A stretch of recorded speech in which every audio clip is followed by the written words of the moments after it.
जय श्री कृष्ण मित्रांनो, कसे आहात तुम्ही सर्व? I hope you all are good and safe at home.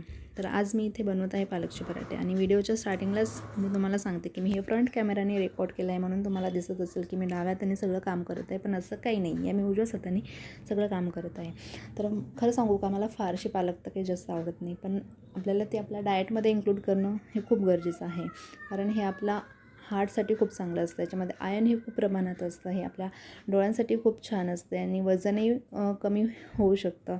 तर हे एक सुपर फूड आहे, म्हणूनच आपल्याला हे आपल्या डाएटमध्ये इन्क्लूड करणं गरजेचं आहे. आणि लहान मुलांनाही फारशी काही आवडत नाही, म्हणूनच आज मी इथे पालकचे पराठे तर यासाठी आपल्याला लागणार आहे इथे थोडंसं अद्रक, लसूण, जिरा आणि पालक. त्याची मी छान अशी पेस्ट बनवून घेतलेली आहे. त्याच्यानंतर मी याच्यामध्ये ॲड केलेलं आहे बेसन 3 चम्मच आणि गव्हाचं पीठ घेतलेलं आहे. त्याच्यामध्ये हळद, तिखट, मीठ, ओवा आणि सोप वगैरे टाकून छान असं पीठ मळून घेतलेलं आहे. आणि मग छान असं त्याचा पराठा लाटून घेतलेला आहे.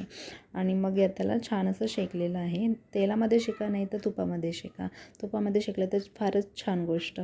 आणि इथे बनवून रेडी आहे माझा पालकचा पराठा. तर तुम्ही खात राहा, मस्त राहा आणि स्वस्त राहा.